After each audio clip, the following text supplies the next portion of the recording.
President Trump on Thursday signed a $36.5 billion disaster bill to pay for damage caused by the floods, hurricanes and fires of the past months. Of this amount, $6.3 billion will be used to salvage Puerto Rico from the wreckage of Hurricane Maria. The disaster package had overwhelming support in the U.S. House of Representatives, passing 35,369 and the U.S. Senate passing 8,217. Those who voted against it objected to the lack of spending cuts to offset disaster funding. There is nothing unusual about the stance of these fiscal conservatives. What is unusual is that the North Carolina congressional delegation cast the most nay votes of any state. 90,000 Puerto Ricans reside in North Carolina, making it the state with the 12th largest Puerto Rican population. Yet Representatives Budd, Fox, Holding, Hudson, Jones, Meadows, Pittenger, Rouser and Walker, in apparent disregard of their Puerto Rican constituents, voted against the bill. Sens. Richard Burr and Tom Tillis voted in favor of disaster aid. These fiscal hawks are concerned with the strain posed on the federal budget by the recent chain of disasters. Back in September, Congress appropriated $15.3 billion for Hurricane Harvey, and Texas and Florida are expected to demand more disaster aid in November. But sometimes humanity outweighs fiscal probity. More than a month after Hurricane Maria struck Puerto Rico, the families of North Carolinians are still lacking shelter, food and medical care. Only 25% of Puerto Ricans have electricity. 25% have no running water and nobody has potable water. Only one hospital on the island, the only trauma center in the Caribbean basin, is fully operational.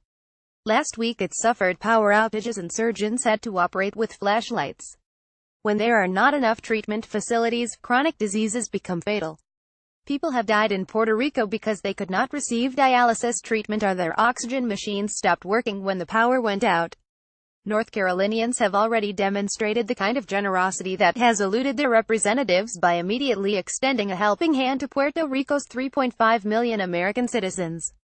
Franklin Graham's Samaritan's Purse was among the first relief missions to land in San Juan with emergency supplies and generators.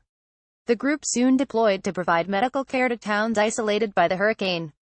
200 North Carolina National Guard engineers are in Puerto Rico working to piece the country back together.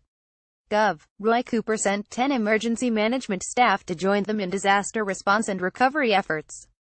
20 volunteers with NC Baptist men and women on Mission Disaster Relief are in Puerto Rico providing fresh drinking water and clearing debris. They came with 7,000 pounds of water filters, buckets, MREs, batteries, tarps and other supplies.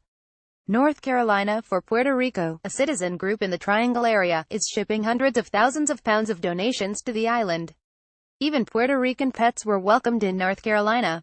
The Humane Society flew 87 dogs and cats from Puerto Rico to Raleigh-Durham International Airport where they were received by local groups.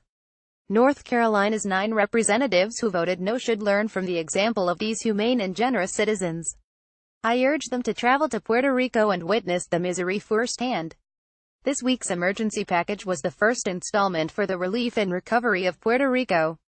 North Carolina legislators will have to vote yea or nay for Puerto Rico when a second disaster aid package is considered, most likely in December. This is no time to be stingy with federal resources. It is impractical, it is inhumane and it is un-American.